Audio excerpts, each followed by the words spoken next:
Hey Billy, What's up, man? how you doing? Doing great. How you doing? I'm doing okay. Getting uh, a little wigged out just by the state of things, Yeah. but trying just not to. Um, I don't know. Trying to just ride it out. There's a lot of different information out there about what's really going on. Yeah. I'm kind of just sitting on the sidelines waiting myself.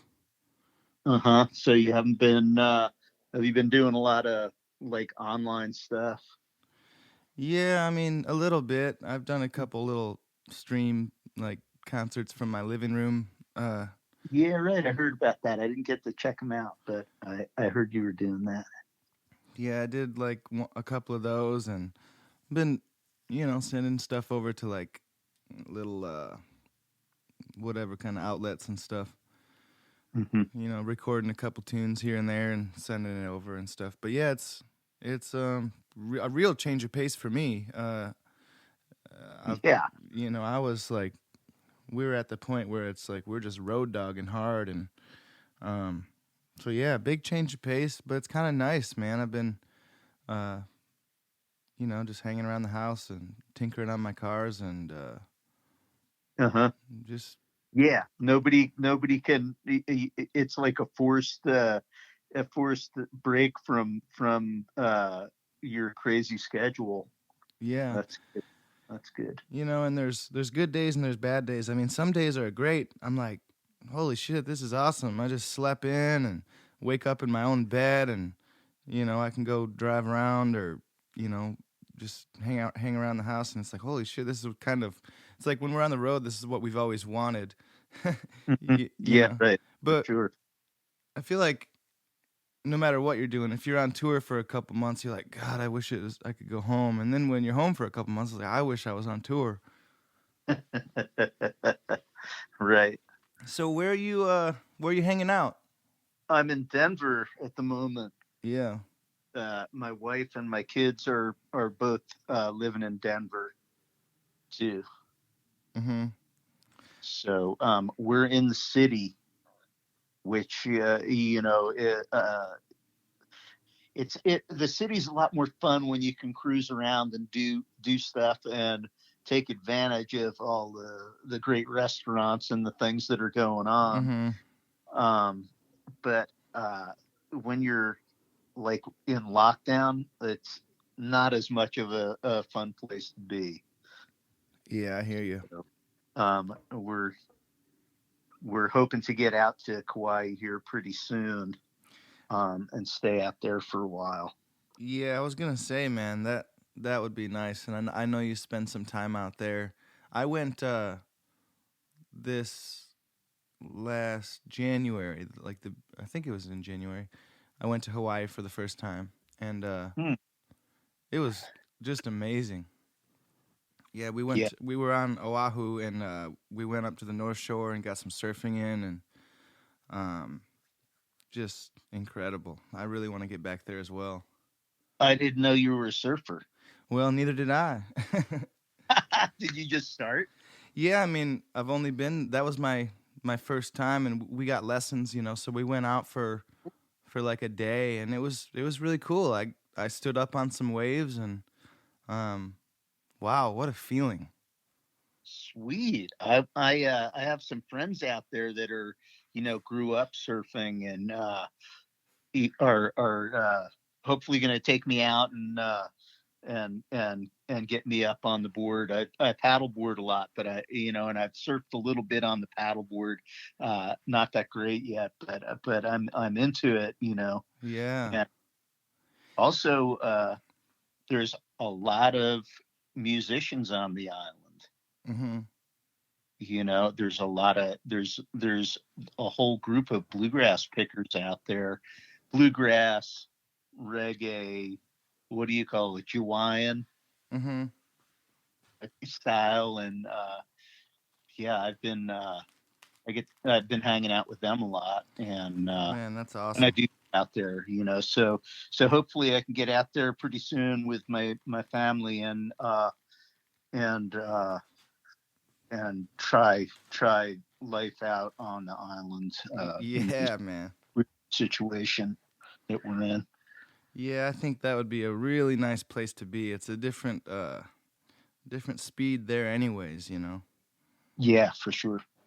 Yeah, the island speed. Man, well, it's good to hear from you, and just kind of been making these phone calls. You know, it's been one of the strange things about the lockdown or whatever is as distant as we are, and you know, I haven't seen you in a while or anybody. Uh, I have been reaching out to a lot of people and calling people and making sure I'm staying in touch that way. That maybe when I was on the road and stuff, I didn't do that as much because I didn't have the time and I was so busy. And you know, I'm catching up with old friends and stuff, and that feels really good. You know. Yeah, and you know, talking to family and friends right now is definitely uh, a good grounding feeling, you know, because it's I don't know myself. I feel a little haywire, and you know, probably because like there's so much information out there about what's going on right now. You know that you know it's devastating the population of the world, and if you don't stay at home and wear a mask, you know you could die.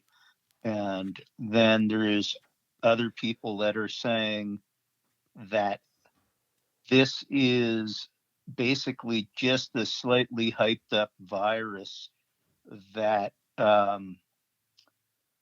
is being used to control the population in different ways and control the economy and do different things.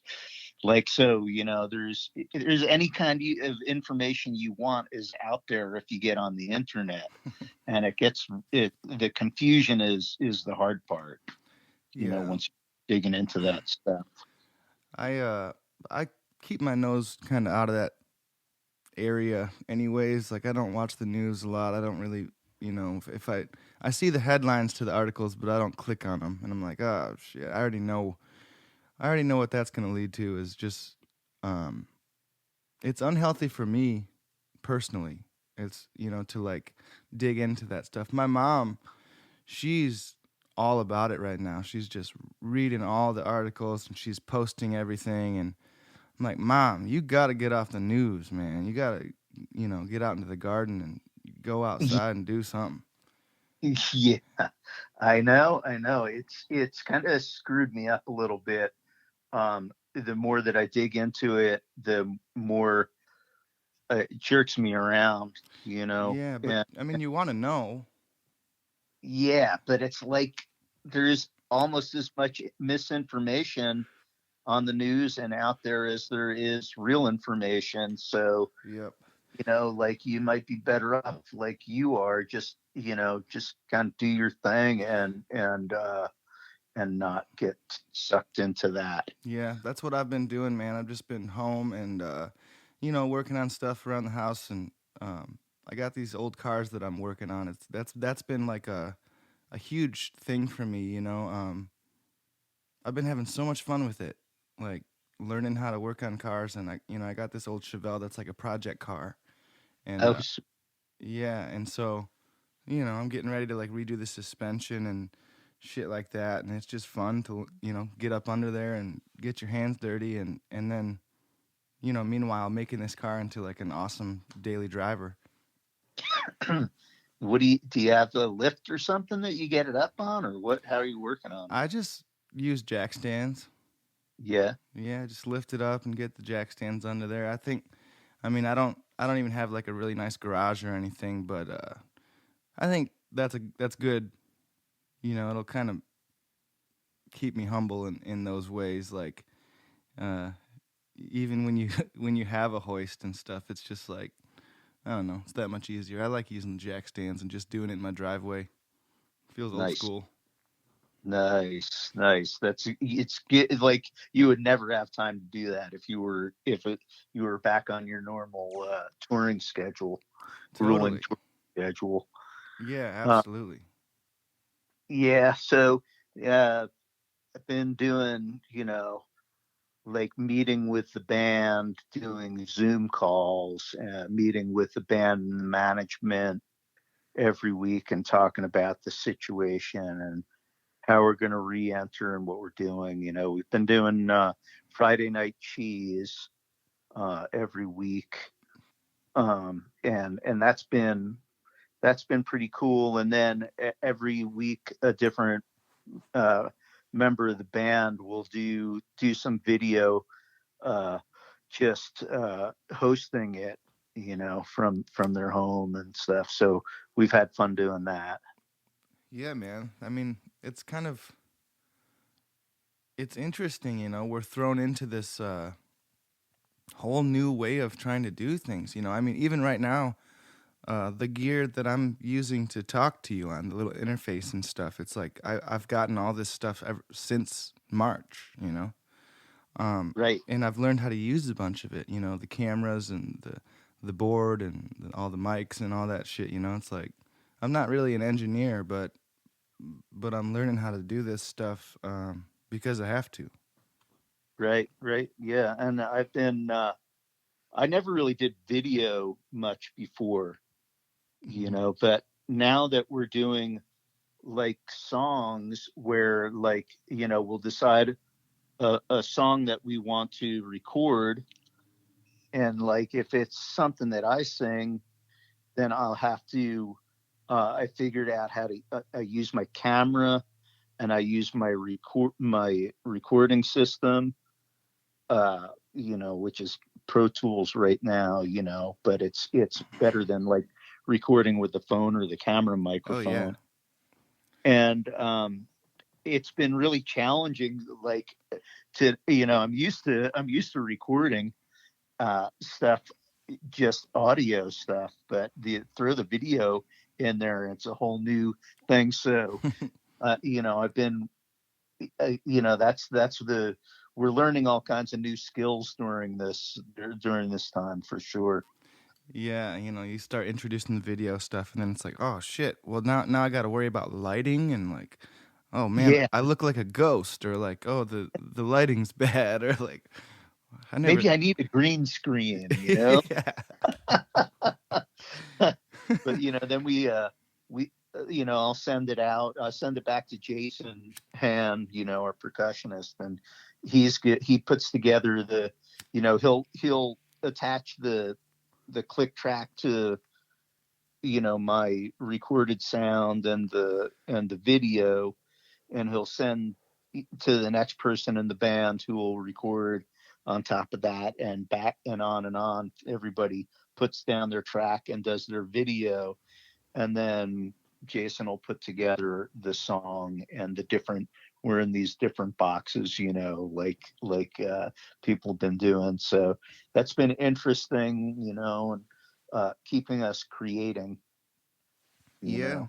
At least you're staying busy that way, I've just I've also been thinking and feeling this a bunch. Like I love playing music with other people, and just Yeah.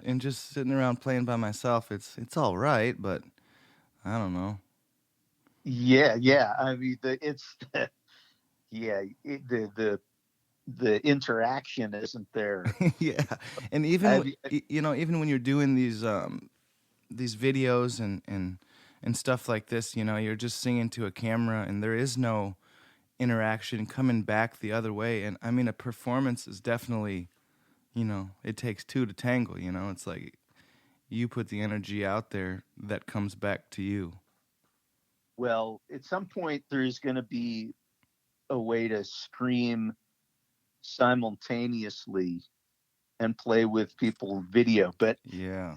I still want to be able to, you know, hold up my beer to the person I'm playing music with and click and do a toast and play a song or whatever, fire one up, Yep. fire up a doobie and and play music with somebody. I'm really lucky though. Is I play a lot of music with my wife. Oh, that's great. So we actually went out to California right when this whole thing was hitting, uh, and we recorded on at a friend's house on Valentine's Day, Hmm. and we have that all tracked out, and we're putting together an album right now. Oh So man. yeah, we've had our sound man Droz. He's been in the studio working on the songs and been sending them over, and we've been checking them out, and doing some editing and getting it all ready to go. So um, that's been fun, and we sit and play some music, sing a song, and my daughter also sings. My younger daughter is a great singer, and we've played music with her too. So that's been something, that's been I've been lucky to have that. Mm-hmm. Absolutely. Yeah, I'm down here in Nashville, and my parents are up in Michigan, Hmm. and I was talking to my dad the other day, and he said that, he said, man, wouldn't it be great if we were all together, and when we could play and just hang out. I mean, I was like, yeah, Dad, that would be amazing. Yeah, but you can't. You wouldn't go up to Michigan though, and I mean once you go there, it's like, okay, this is where I am now. Now I'm staying here for who knows how long. Yep. Yeah, pretty much. I've been here in Nashville since the beginning of March, pretty much at home. I've been to the parts store and to like Home Depot once or twice, but other than that, I've been really here. Sometimes I go ride my bike or I've been driving my cars and shit, but yeah, I'm not really going anywhere. I know my girlfriend Allie, she is going to Michigan in about a month or something. She's expecting a new niece. Oh, really? Oh, that's cool. Yep.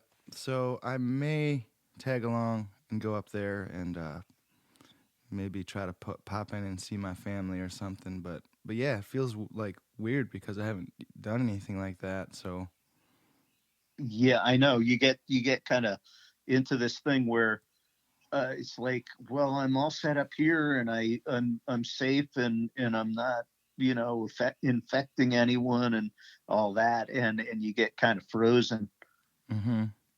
and I just it, I'm just not sure that it's as dangerous as it's being made out to be. Mm-hmm.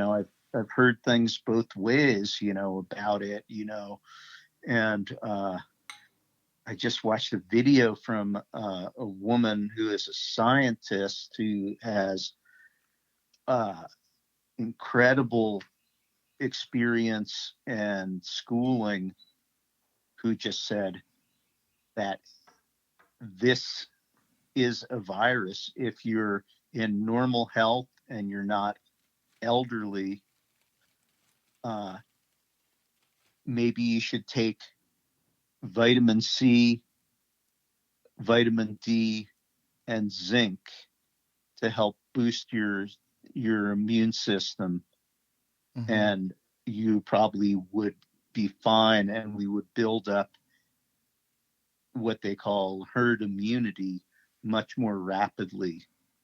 Mm-hmm. Um,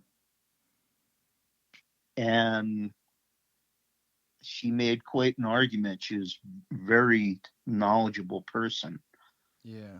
Seems like a So lot of a lot of people are just mm, you know sick of staying at home. So uh, yeah, that too. and I mean, of course, there's a whole big group of people that just seem like they don't really even care or like believe in it or whatever. But I mean, even those of us that are trying to really play it as safe as we can, for the sake of other people, um, Hmm. and everybody else, we're all in this together. Yeah. So those of us that are even those of us that are trying to really quarantine and play it safe and stuff, there's I mean, shit, we want to be out there too. God, I'd love to be, on the road right now, but But this is where we're at. So I'm just waiting patiently and trying to. It's almost like you're serving some kind of natural sentence. Yeah, right. Yeah, it's like um I don't know. But I'm at the best jail cell in the world, you know.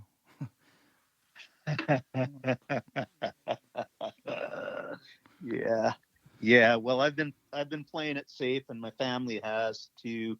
But I hear all kinds of different things. So yeah, it's a crazy thing, and I just wanna. I I think that I hope that music is one of those indispensable things for people in a like a psychological way, So, and I think it is. So Yeah. it's going to resurface. It might be a little different how it resurfaces to people, and for bands and musicians and stuff. But it will find a way because people do need it. Yeah, it's necessary. It'll find a way. I mean, it always has. You guys have been doing it for a while. Yeah, yeah. You're talking about how hard you're hitting the road, or you have been before this all started. And our band definitely went through that Oh yeah. period too. Uh, we had 2 years where I think it added up to 450 shows in 2 years in 98, 99, maybe 90, 98, 99. That's And working, buddy. yeah, but it, it it's a way, it's a model, and it's a model that was kind of started by the dad and Fish of, like, hey, maybe we're not going to have a hit song, but we can sure get out there and play to as many people as we can and try to turn them all on. Yeah. And it's a valid way to get things rolling for your band for sure. When did I mean, String Cheese Incident is such a large family now. I mean, between the fans and the crew and the band and everybody. I mean, it's just such an enormous, beautiful community. How did that all start? I mean, I've never really heard the story of how the band started. Oh, really? Yeah. um yeah, it was so weird, because it was not like anybody was trying to start a band. Nobody was trying to start a band. Um, I had um, I'd been living in Telluride for a long time, like probably 12 years at that point, and of course I went to a lot of bluegrass festivals, Telluride and Rocky Grass, and a lot of festivals around Colorado, and I had met some folks from Crested Butte. One of them was Keith Mosley. Hmm. So I had like 11 season passes in a row at Telluride skiing, and just skied that mountain inside and out and all the back country with my buddies out there. And I was like, I need a change. I'm going to go to Crested Butte for a year and get a pass there and ski that mountain because I've heard that mountain has got some great terrain. I had been there a couple of times, and yeah, really cool ski area. So I bought a school bus in Montrose, Colorado, and I fixed up the school bus and started living in that. And I drove the school bus to Crested Butte from Telluride, during which during the drive the bus caught on fire. But that's another story. Man. And I drove it out there. I had talked to Keith, and Keith said, "Yeah, you can park it behind the house here." And I drove out to Crested Butte and parked the bus where Keith was living, which I later found out was a house owned by Travis, our drummer. But I didn't know Travis, and he wasn't there at the time. And Keith knew all the bluegrass pickers, so we played a lot of music. I met this guy, Ted Bosler, and Ted came up to. Also during that time, I asked around about different musicians because I had done a lot of happy hour and opera ski playing in Telluride, and I wanted to get something going in Crested Butte to get some money coming in. And they had told me about this fiddle player, mandolin player, Mike Kang. That was really good. So I looked up Mike, and Mike and I got a gig up on the mountain playing opera ski. Ted Bosler came up one day and he said, "Hey, the ski area is looking for musicians to play in the Paradise lift line." Paradise was infamous for having a really long lift line, and they wanted to have musicians go up and hang out in the lift line and play music. And they said we would all get full gold season passes for doing this. So we did that. That's how I got my ski pass. Hell yeah. It was Mike and I and Ted Bosler, and we would go up there and shit. I think we only did it like 4 times, and I was like, because when it's clear out, it was too cold for the instruments, and when it was snowing, it was too wet. So there was always reason to not go. We did it a few times, and I was like, shit, I wish we did this more because I want to get another season pass next year. But they called us up at the end of the year and said, "You guys were great. Will you please do it again next year?" So anyway, that's how I got my ski pass, and I was playing with Mike, and then we wanted to add a person to the opera ski show. Keith played guitar, but we asked him, "Hey, could you play bass?" And he said, "Well, I guess so." And he borrowed Ted Bosler's bass, which only had 3 tuning pegs on it. He had to tune the 4th one with pliers. And we started playing opera ski. And that was, a weekly thing. We were having fun doing that, and we were all skiing. And then there was also a guy in town, Bruce Hayes, who played mandolin and guitar, and he did a little like clogging on a wooden board, kind of like John Hartford used to do. And we would play gigs with him, and we would play some gigs with Rye Straw, the bluegrass band, whatever we could, we're like, "Oh, you got a gig? Let's play over at the Forest Queen." They do a show every week. And one of the weeks, Bruce Hayes was out of town. So we're like, "Well, we got this gig and Bruce is out of town. What are we going to do? What do you want to do?" And the other guys said, "Well, Travis is coming back to town." He had been woodsworking up in the Northwest, up in Oregon, Washington, something up there.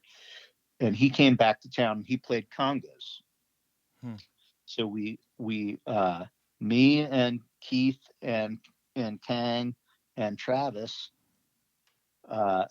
spent a day playing tunes, and running through some stuff and figuring out enough material to do a show at the Arts Center in Crested Butte. And so yeah, that was our first show, and it was December of '93. Wow. And we played the show, and it was just like any other show you play with the, put together a band to play a gig, no big deal, just something to do and make a little bit of money and stuff. And we got done with the show, and we were like, yeah, that was fun, and then people kept coming up to us and saying, you guys are great. How long have you been playing? That was amazing. I can't believe the chemistry and the, going on and on. We all kind of just looked at each other like, what?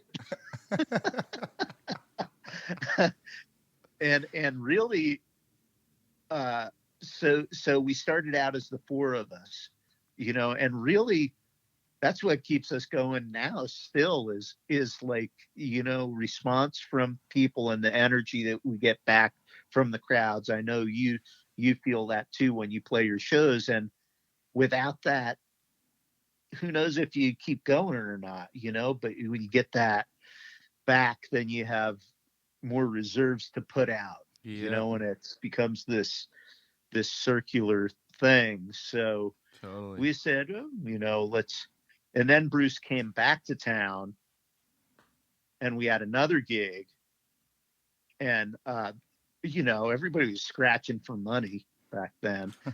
And Bruce was like, well, now I'm back. Now I want to play. And Trav's like, no, I want to play. Oh, no, it was a gig. I got us a gig in Telluride because I knew everybody in Telluride. And Bruce is like, well, I'm going to do it. And Trav's like, no, I'm going to do it. And Trav kind of just out postured him or something. And we did another show with Travis. And, it started like becoming evident that we had something there that was going to be, was worth staying together on. So, yeah, that was when we started, was the winter of 93 and into 94 in Crested Butte, and then lots of gigs in Telluride. And it was the Fourpiece, that was before, eventually we moved to Boulder, where we heard Kyle play, and especially Mike Kang heard Kyle and was like, invited him to sit in on a show with us. And we really worked. Kyle was really not sure. We were just a bunch of hippies, and we were, ski bums, and we weren't making a lot of money. And he had a band that he was in, Dirt, they were called. And he was like, I don't know. I've got a band already that's doing well. I don't know if I should join you guys. I don't know if you're going to ever go anywhere. Mm-hmm. But we, in 1996 and 97, we got him out to do some runs with us, and he joined the band.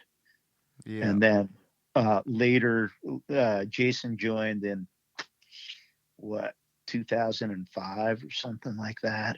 I'm not positive of that. And here we are. Man, it's so good.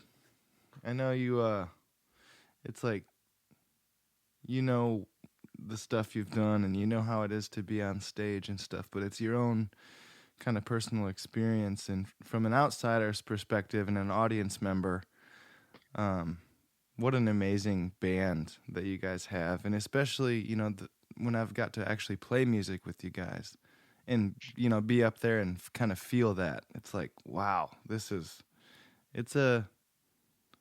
like a big engine where, you got all your parts, everything's working together, but as a whole, it's a big, awesome sound. And I've just really enjoyed the shows that I've been able to take in. And, I really, I kind of hold you responsible somewhat for my situation in a way, Billy, because when I first saw you guys play, when I first actually heard about you, it was Black Clouds that really turned me on, because it was this, flat picking guitar lick.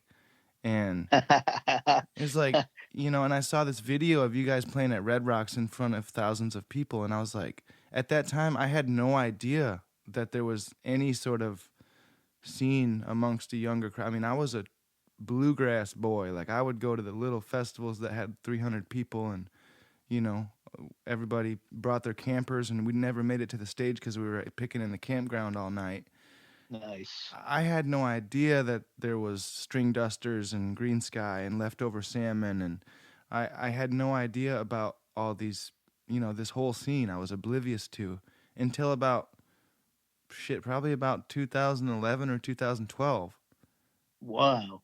Yeah, I mean, which is crazy because I, you know, I don't know. And when I first heard a lot of these bands, I didn't even really necessarily like it because I was so used to Flat and Scruggs, you know, Ah, yeah. and Right. and just shit like that. And it's like, you know, when I started hearing bands that were more progressive, I think I was a real kind of a grass hole, you know, in a way. I was like, oh, that's not how it's supposed to be played. That's not, you know, this or that. And As Bill Monroe would say, that ain't no part of nothing, yeah, son. yeah. So Well, there's definitely people that feel like that, about bluegrass. And, believe me, I love listening to Flat and Scruggs, and I love listening to the Stanley Brothers and Bill Monroe and Larry Sparks and the Seldom Scene and all the, you know, Osborne Brothers and all that stuff. I love it, you know, but sometimes a band just kind of sounds the way the band does. And there's a lot of different people that have a lot of different influences. And it's hard to, you know, you actually started a bluegrass band that can play that stuff and sound the way, the way the old bands sounded, and that's cool. And you can take off from there. Our band, with the instrumentation and stuff was always really different, but I always wanted to play bluegrass anyway because I loved it so much. mhm, So I would bring in songs and they would end up sounding how they sounded. right. I would, and I tried not to control it too much because I couldn't really. And even to this day, like I bring in a song like this song, Star of Munster. I was like, check out this tune, and I play this old Irish song, Star of Munster, or Scottish or something. It's from over there somewhere. And Jason goes, "That's really great. That would be really good in as uh, what do you call it? Oh, a Bollywood kind of song." I'm like, Hmm. "What are you talking about? It's like this fiddle tune." No, so like, and he'll program the program drums and all these sounds, and we played it like it was, some old Indian Bali style song, Oh, that's and great. it just becomes this other thing, but somebody like you and other people that know bluegrass can hear that melody and go, that's kind of like, that reminds me of old time bluegrass or some, Celtic fiddle tune, Totally. something like that, so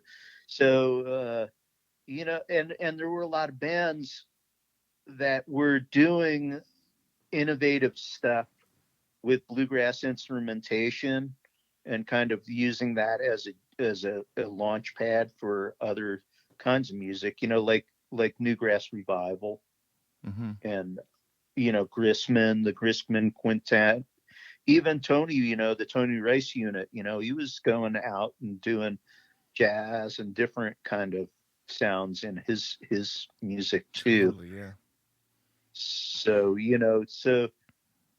you start hearing, oh yeah, you can use these sounds that I love so much, you know, and create all kinds of different sounding music from it.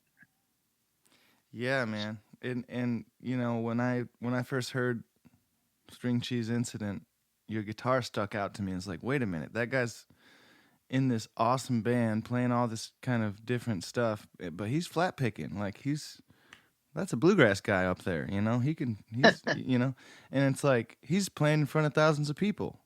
What what the fuck am I missing here? What uh you know, all the bands that I know play for 30 people. And Yeah, yeah, right. That's what they say, right? I think Pete Wernick said it from Hot Rod said, "There's literally hundreds of dollars to be made in bluegrass music." yeah. But it's great to see bands like your band doing so well, and you play, you know, the majority of the stuff that you play. It's like that's some straight ahead shit there that sounds really good. You know, I mean, you got a great band going, and I've been every time I hear you guys play, you know, get to hang outside stage and watch you play at a festival or see you on YouTube or whatever it is. It's like, damn, those guys are getting it done. Yeah, well, I just, back then I I I totally switched modes, I was such a like true traditional bluegrass kind of guy, and then when I learned about your band and Green Sky and the String Dusters and stuff, and it's like, wait a minute. My whole life I've been, when I was like in middle school and stuff, I just wanted to play music with people that were my age, but all the people that I played music with were like my dad's older friends that played bluegrass. Mm-hmm. So finally, when I found this sort of scene, it's like, wait a minute, these are like people like around my age, and this is hip, and this is awesome, and like I want to be a part of that scene. And Mm-hmm. and so I really just started, that's when I really started becoming a fan of the Grateful Dead and stuff like that. I mean, I had listened to some Grateful Dead and stuff, but I wasn't really a fan. And the same thing when I would hear the Grateful Dead, I would do the same thing. What the fuck are these guys doing? Why don't they just play a fucking song? You know, like I had a couple of moments like that with the band too, but then you start kind of getting it. yeah, and then you understand. I mean, when I first heard John Hartford, who Mm. is obviously one of my all-time favorite artists ever. He's the most you know incredible writer, one of the most incredible people to ever live. When I first heard him, I didn't necessarily dig it. I was like, this is kind of weird. This guy's like goofy. He's not really taking it seriously and stuff. And I just didn't understand. I think any band, sometimes it takes a second for you to understand. And then once you understand what it is, you're so hooked. Yeah, yeah, yeah. You gotta, you know, can develop a taste for the sound, and sometimes it takes longer. Sometimes it just takes a couple of times. Mm-hmm. Yeah, John Hartford. I've been going through my album collection. You know, that's one of the things I've been doing. Shit, I had like six, you know, boxes of albums. I don't know how many, 300 albums or something. Like I got to whittle it down. You know, um, but one of the albums that I pulled out and I was like, this, we're keeping this one is Steam Powered Airplane, Yeah, man. right? And that's the classic Hartford, and one of my favorite albums. And some of those songs are great and um, get played still a lot by, uh, bands now. I know one of the favorites of the McCourys when I was playing some shows with them, the traveling McCourys, was Vamp in the Middle. Yeah, man. I love playing that tune. Yeah. But yeah, it's cool, um, and it's great to still be able to hear traditional bluegrass. And I feel like when I listen to you guys, I can get some of that straight ahead stuff. But it's also cool, all the offshoots that have come from that music and permeated. the American, like Americana music and the American sound, Hmm. in different ways. It's cool that that thread is still going through a lot of different bands. Yeah, when I growing up, like I think my mom kind of always said that bluegrass is like a very American thing, almost like baseball or something like that. Hmm. It's like it really is, and I don't know. I'm just glad to be into it, but man, it's a different scene than I thought it was gonna be. At least this scene, like I don't know, you guys and Leftover and all these kind of bands that dip their toes into the jam world as well as all sorts of kind of different genres. That's really turned me on in the last 10 years and kind of led me down the path that I've been going on. And I don't know. I'm grateful for all of that, man. Y'all have really forged a path for us kind of up and comers. Thanks. Yeah, I appreciate that. I appreciate that. Yeah, uh, yeah. It's. I think a lot of it too, for me. Um, the bands like you're talking about that are on the scene now that are playing.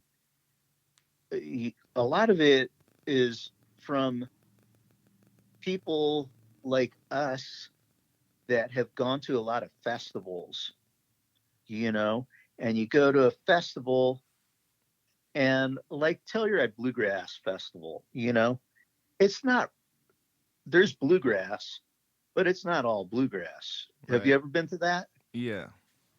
Yeah. Have you played it? We played we were supposed to play this year and obviously Ah, it's so I mean, holy shit, Telluride's not happening. yeah. I feel bad for Planet Bluegrass, that was doing so many great festivals, so many great things. They're really taking a hit right now. Yeah. Um, and I'm good friends with Craig Mhm. Ferguson, who uh, has been running Telluride Bluegrass Festival, and then started Planet Bluegrass and did Rocky Grass, and has the site in Lions that's been so great for everybody. They took a big hit, but those festivals, if you go for the whole weekend, you'll hear all kinds of different music. So I think it naturally um, gets people thinking like, oh, well, we can play that style of music, or we can play something jazzy Mhm. like an old tune like Pent Up House or a Nardis by Miles Davis or something like that. We can make that work. Oh, Grisman did stuff like that, Yeah. and you hear the Grisman Quintet play, and it's like, well, that's pretty cool. We could try to pull that off. Right. And then you start thinking like, and maybe it makes it things interesting for people, especially if you're playing a lot of music and people are following you on tour. It can be maybe more interesting for people to hear different styles and different sets night to night and things like that. That's all stuff that we learned from other bands. We're Yeah. like, oh yeah, that's the Grateful Dead, Fish. I mean, they went out and they play a different show every night, because they know that there's people that are going to on tour. They go Yeah. on tour, and they you can't just get up there and play the same set, and otherwise, they're gonna not want to be out there for 5 nights in a row or whatever. Right.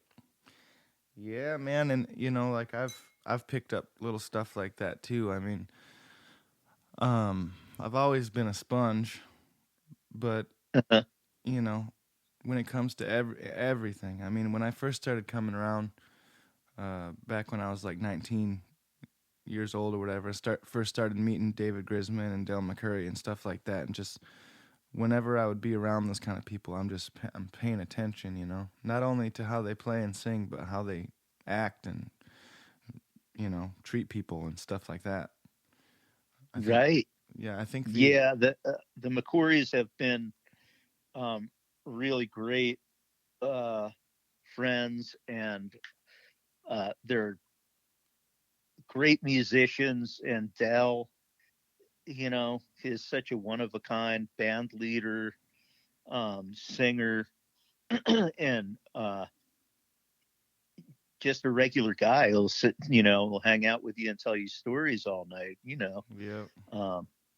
And we've both had the chance to sing with him, and that's something really special, huh? Yeah, it really is. It's like stepping back in time. Man, alive, to hearing that voice and singing with him, and you know, he's just so, you know, giving, and you know, makes you feel good about what you're contributing. You know, yeah. never makes you feel like you're not good enough to play with them. You know, man. So, and it's just like, you know, you're standing up there next to that's the real deal, you know. Yep. Yeah, he's the real deal. He played with Bill Monroe, and yeah, the whole family and the band, and they're awesome folks, and it's good to see that you can be successful and not be you know, a cocky, you know, headstrong person. You know, you can totally you can be like that and succeed, and have people love hearing your music. So yeah, lots of lessons to be learned there. When I first started hanging around Dell, you know, that I realized that quickly, that you can do that and not only succeed, but doing that is going to help you succeed. You know, just treating people kind. You know, I realized when I was around Dell, it's like everybody, the venue staff, you know, volunteers, everybody. He treats everyone like, you know, somebody that he cares about, and that he's just so polite to everybody. And I realized that early on. It's like, that's how I want my group to be. I want to show up to a festival and have everybody be super nice. We come, we do our show, and we leave, you know, and they say, wow, those guys were nice. We would love to have them back next year, you know? Yeah. That's a great attitude for sure. And yeah, that's good. And your band is like that. You know, I've gotten to sit in with you guys, and you've gotten to sit in with String Cheese, and it's just fun to be able to do that. And I look forward to doing it again soon. Yes, I can't wait. Hopefully. I'll definitely be looking you up once we're back, you know, on the outside there, Bill. Yeah. How about do you ever do the videos where you play with other people and put it together? And I haven't done anything like that yet. But you could. Yeah, well, send me something. Okay. Okay, I'll start thinking about that. Oh man. Well, hang in there, dude, and really good to talk to you, and just, you know, love you, dude, and I'm, you know, glad to be your friend. Yeah, likewise, and thanks for having me on your show. I appreciate the call, and yeah, let's stay in touch. Will do, man, and hopefully you get to the island soon and get to relax a little bit. Yeah. All right, man. Well, take care, and thanks. Yeah, you got it, Billy. Talk to you again soon. Billy and Billy, everybody. Wasn't that a fun one to listen in on? I'd never heard that story about the beginning of String Cheese before. I'm really glad he told it. Maybe we can talk Mr. Nershi into coming back to tell us a story about the school bus catching fire someday. Fingers crossed on that one. Big thanks to Bill for calling in today. We hope he's tuning in from a sunny beach somewhere in Hawaii. I'm definitely going to remind those guys about the collaboration they just talked about. keep your eyes and ears open for that one. Tune in next time when Billy gets on the line with bluegrass legend Peter Rowan. I bet this one will be full of fun stories, and if we're lucky, maybe Peter will tell one or two about his time with the Bluegrass Boys. For now, take care of each other, take care of yourselves, we'll be back real soon. Bye now.